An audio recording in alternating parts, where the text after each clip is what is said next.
Olá, colecionadores e seguidores do canal Coisa de Colecionador. Vamos falar agora um pouquinho, eu já gravei um vídeo falando da série Fábulas, tá? Que para mim é uma das melhores séries que já saiu em história em quadrinho nos últimos anos, ou durante a existência da história em quadrinho. Já falei que a série até agora tem 13 volumes, está saindo o 14º agora,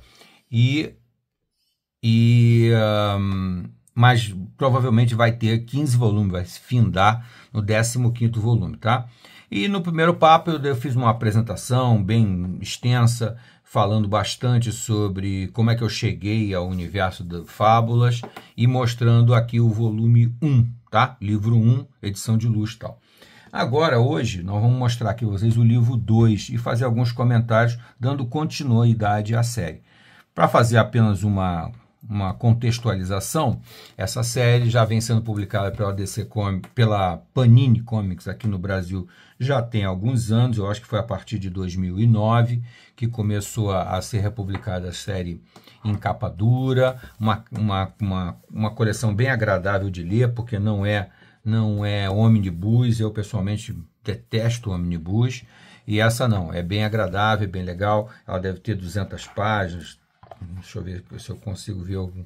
Ela fala 264 páginas. Tem 264 páginas, é um volumezinho bem agradável de ler e tranquilo. A capa, belíssima, sempre escolhida entre as melhores edições, eles escolhem uma capa, né? Aqui nessa capa, a de Fábulas, ele já faz referências aqui bem lógicas, né? A Branca de Neve, ao Lobo e etc. Aqui os personagens que vivem nessa, também contextualizando vocês, as fábulas e os mitos e as lendas e tudo mais do universo fantástico, né, do universo fantástico infantil, foi expulso das chamadas terras natais, onde eles viviam isoladamente, por um cara que no momento é chamado apenas de o adversário.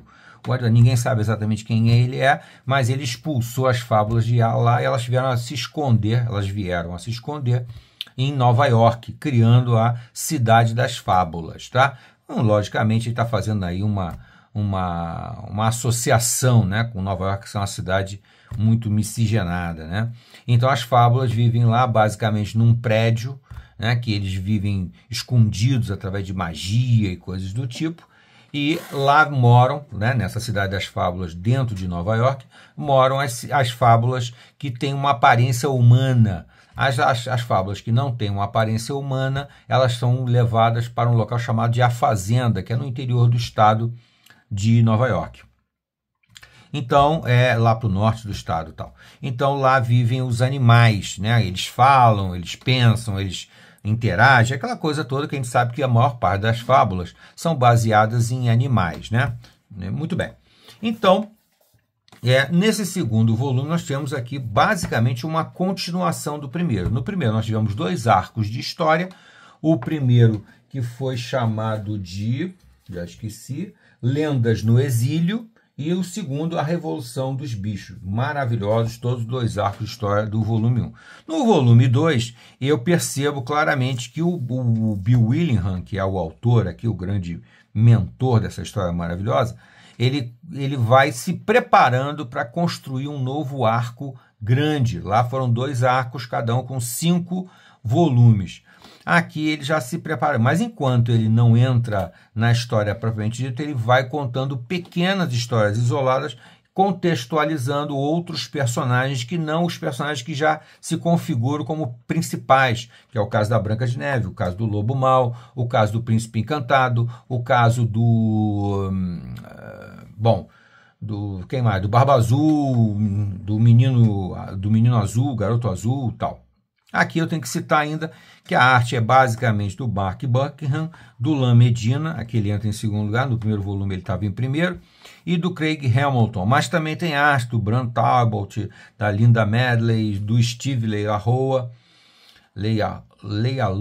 eu sempre leio errado, Leialoha, e do Peg Craig Russell. Muito bem, vamos dar uma olhadinha aqui no volume, uma edição muito caprichosa da Panini, né? Aqui vem a ficha técnica, aqui vem uma nova introdução do Bill Willingham, que contextualiza, aula da historinha, que ele sempre dá acrescenta alguns conhecimentos ao que você vai ler, é sempre muito interessante as aberturas dele, e aqui já vem a primeira capa com a primeira história, você já percebe que é uma história meio de terror, né? E realmente é isso mesmo.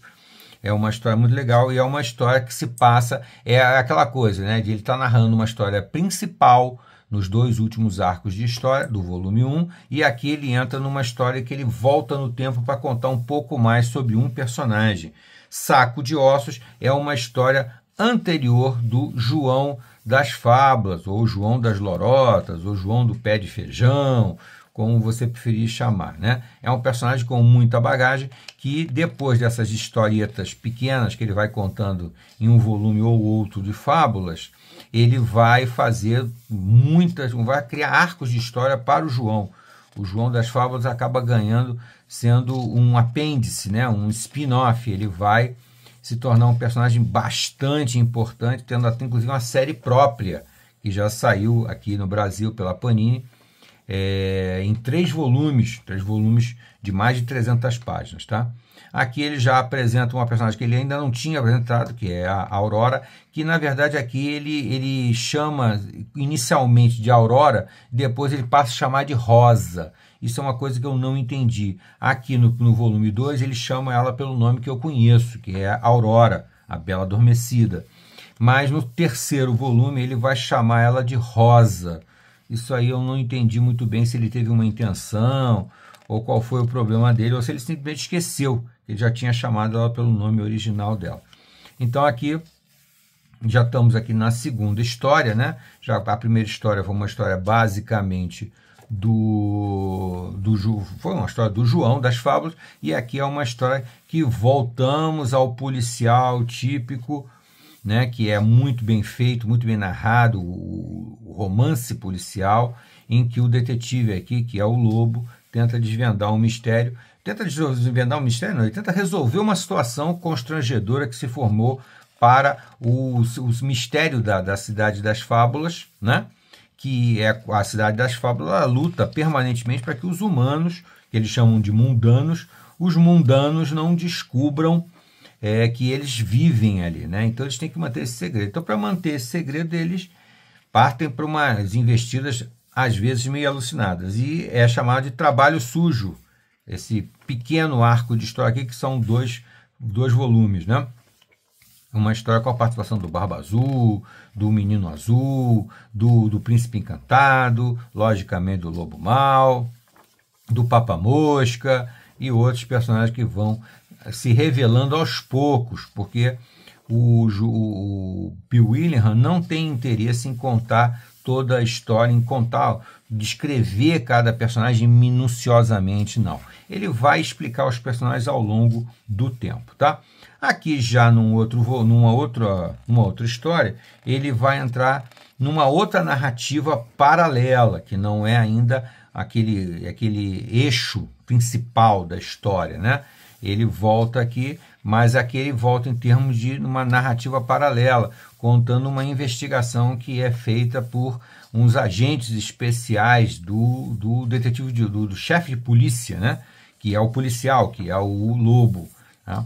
Então, a outra personagem que aparece por aqui é Cachinhos Dourados, também tem uma participação muito, muito importante, muito, muito divertida e que vai se alongar durante muito tempo durante a história, tá? Cachinhos Dourados tem uma força especial. Aqui, então, ele começou já o primeiro arco de história que ele descreve aqui, tá? Porque até agora, deixa eu voltar aqui ele contou 3 histórias: Saco de Ossos, Uma Operação Aguçada e Trabalho Sujo, que foi essa que eu acabei de falar.